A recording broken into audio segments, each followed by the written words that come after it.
the recording. Alright. Hey guys, Hybrid here. Um, I hope this works well. I changed around my camera. But today I'm going to talk to you guys about, I saw Thor the Dark World over the weekend.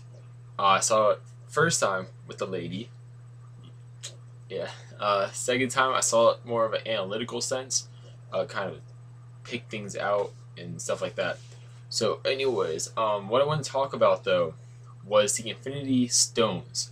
Now, the Infinity Gems, as many people are infamously associating with Thanos. Thanos will be the villain of Avengers 3 that has been confirmed by Joss Whedon. He's like the apex of villains. That's why he's the last one in the planned Avengers trilogy. But anyways, yeah, so far we know about 3 of the Infinity Stones. Now, the interesting thing to note, though, is that in Thor the Dark World, if you pay attention, they mention all of them. Like, they mention the amount needed for the Infinity Gauntlet. They say, these things are usually stones. And they mention Infinity Stones. So, my theory is someone has brought in these together before, and that's how everybody knows about the destructive power. That's how everybody knows about what they can do, and why people like Thanos are trying to get them. Because, why would there be an Infinity Gauntlet already made in Odin's vault? Obviously, the Infinity Gauntlet's an important part. And my theory for the Infinity Gauntlet is, as we saw with the Aether, which is in Thor the Dark World, if you don't know, that's what Malekith uses. It's really the power gem, or power stone. But out of all the stones, it has a very fluid look to it. So, essentially, and I'm sorry, I'm very tired, so, yeah. But anyways, so what I'm thinking is, as we saw with the Aether kind of goes into the user of it, kind of like a parasite to a host kind of thing. So technically it's a beneficial thing, so it's mutualism to a degree. But I'm not going to get into that aspect of biology and science right now. Anyways, I think what someone like Thanos would be doing is to take the Infinity Gauntlet, which is, I'm guessing, probably made to be not a conduit, but to properly conduct the abilities of the different Infinity Gems. So we'll have the Tesseract, which is really the space gem. And before you're like, Hybrid, you're an idiot, it's a cosmic cube. Kevin Feige said in an interview very recently, like within this past week, as of me recording this, it is really the space gem. So everybody that was, calling me an idiot, you can stop. Because what is the cosmic cube able to do? Literally everything. What did the space gem?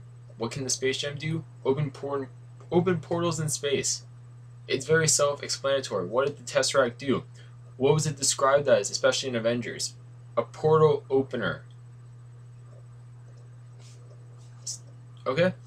So, there you go. If you don't believe me, I will find the article again and I'll post it as a response to you if you still don't believe me. Or you can just look it up yourself. Or you can use some intelligence and think about what the Tesseract does versus what the Cosmic Cube is able to do. Like, I can understand the confusion because it's a cube, but just because it's a cube doesn't mean it has to be the Cosmic Cube. So, yeah, Tesseract is a space gem. There you go.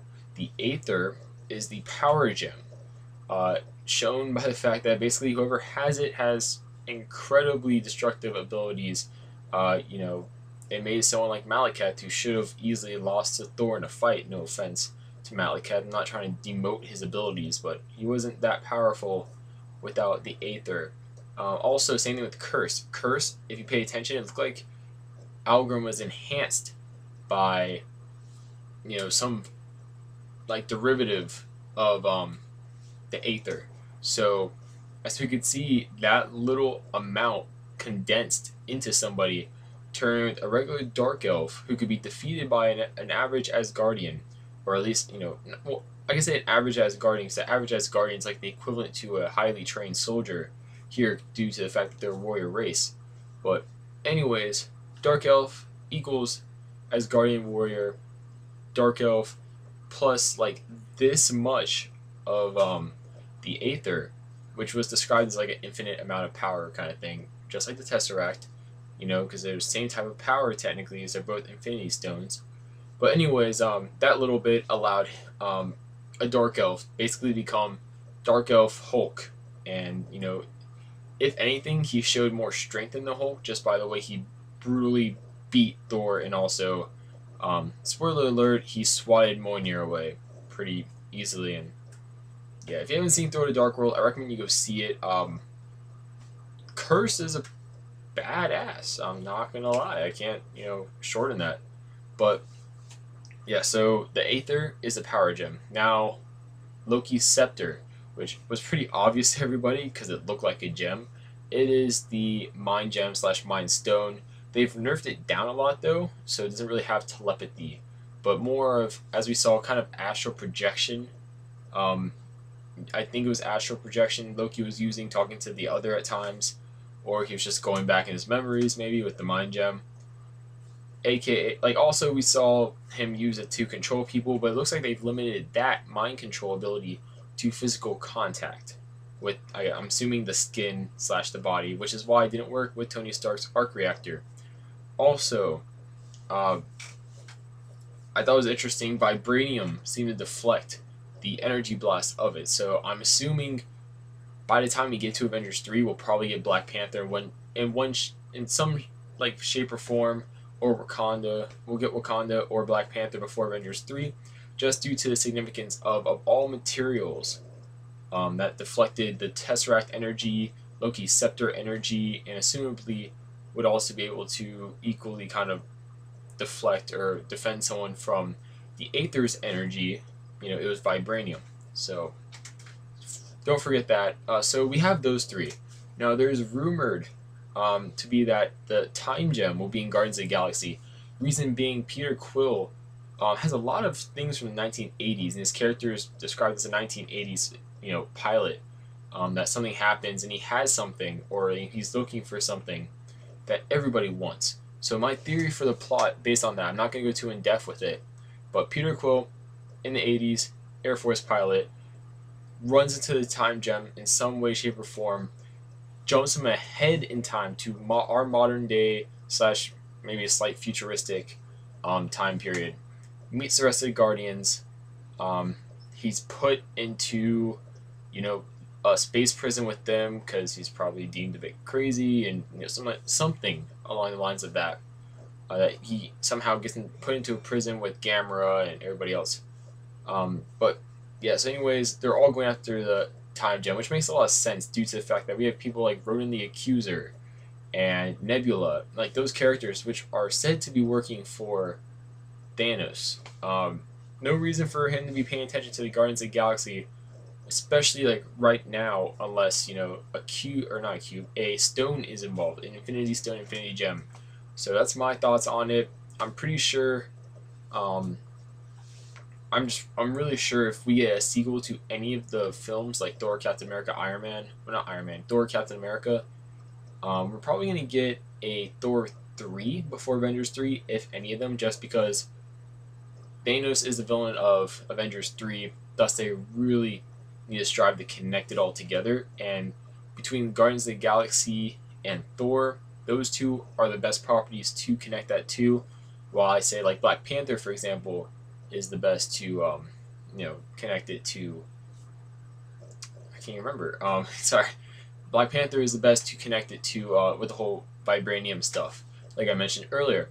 Now the Soul Gem, because I'm gonna try talking about basically all the gems to some degree, besides really the Reality Gem. I don't think we're gonna really see the Reality Gem that much, but the Soul Gem, I believe that's gonna be Doctor Strange. Reason why is because thinking about Doctor Strange's abilities, it could fit really well, due to the fact that he's done a lot of things regarding souls. The magical aspect could really be tied to your soul. I know you might be able to see right there, it's a whole like chakras thing, right there. So in here it's pretty important with the whole mystical concepts with characters like Doctor Strange. So I'm assuming, and sorry, I got a message. I know it's very unprofessional of me to be checking my phone. Red Robin, by the way, Iron Man shirt. But yeah, so I think when we do see the Soul Gem before Avengers 3, it'll probably be the Doctor Strange film, and that's why I think they're probably pushing Doctor Strange movie so much. And for all we know, it could be the Eye of Agamotto. We saw that in Odin's vault though, so it probably won't be. But I think maybe the Sorcerer Supreme, when he becomes the Sorcerer Supreme, he gets something which turns out to be the Soul Gem. That's just my thoughts on it. So far we covered the Space Gem, Mind Gem, Soul Gem now, Time Gem, and Power Gem, leaving the Reality Gem. Now, if you don't know what the Reality Gem is, it basically allows you to bend reality. Because all of them are very powerful. Now, where I think we'll see the okay, so it allows you to bend reality. I just had to look it up to check to make sure I was saying the right thing, because I might know it, but I want to make sure I regurgitate it right. So because I know everybody on the internet's super critical about everything you do, and I don't feel like having a lot of angry fanboys that might be correct and point out that I'm wrong and hammer it on me really, really hard, and it's really annoying after a while. So, like I said, I'm tired. I'm sorry. It's very unprofessional of me, but whatever. Already happened. I'm not editing this out because it's live camera. But yeah, so Reality Gem, I think of all the characters that will probably get it, it could also be Doctor Strange. Honestly, Doctor Strange, due to the fact that it's magic, either Reality Gem or Soul Gem works very well. Now, I believe personally, it most likely will be Soul Gem. Just because, Soul is much easier to relate with mystical stuff. Because, like I said, inner, soul, inner spirit stuff, chakras, etc., etc. But at the same time, Adam Warlock is highly associated with the Soul Gem. Usually, having the Soul Gem. So I think he could easily be, because obviously we're going to get a new character for Avengers 3. We're not just going to keep the same old cast and that's it. I think if they do add a character to Avengers 3, I think the cast for Avengers 3 will be the core Avengers. Probably Scarlet Witch to some degree, maybe Quicksilver also, because don't get me wrong, if they're doing the Infinity Gauntlet, they're going to need a lot of powerful characters against someone like Thanos. Also, Scarlet Witch is a very highly probable character for the Reality Gem, due to the fact that she has probability, which is warping. Like, she has that probability magic thing going on, which is in some way, shape, or form limited versions of warping reality. And if you don't believe me that she has reality warping powers, that could easily be connected to the Reality Gem. The basically read House of M. So actually, yeah, that's my theory. I'm gonna go over it one more time, and I'm gonna put images up here when I edit it. So stay with me here. We have Power Gem, the Aether, which was originally Malekith's, but it's the Power Gem. Then we have the Soul Gem, which I think is going to go to Doctor Strange. One being because they really want a Doctor Strange movie, and it wouldn't make sense for them to really press Doctor Strange unless something like this could really fit into it, which works really well. And also, currently in comics, before the Infinity Gems got destroyed, Doctor Strange was the wielder of the Soul Gem, so it actually fits a lot. And also, I think for the Time Gem, it's going to be Guardians of the Galaxy. Peter Quill, more specifically, will be associated with that. Then we have the Space Gem, Tesseract. It's currently in Odin's vault on Asgard. We have the Mind Gem, which is technically in Shield custody, Loki's Scepter. Then we have the Reality Gem, which, like I said, I believe could easily be with Scarlet Witch. That actually fit really well, considering her power set and how to explain her power set to not only the fans, but non-traditional fans of comics that really don't understand Scarlet Witch. Then we have the Power Gem. I already said it. It's currently in possession of the Collector, or the Collector is in possession of it. So, yeah, that's AKA the Aether. I hope this kind of helped me maybe explaining stuff. Actually, I didn't even explain really much to you. I just kind of spewed out theories, thoughts, etc.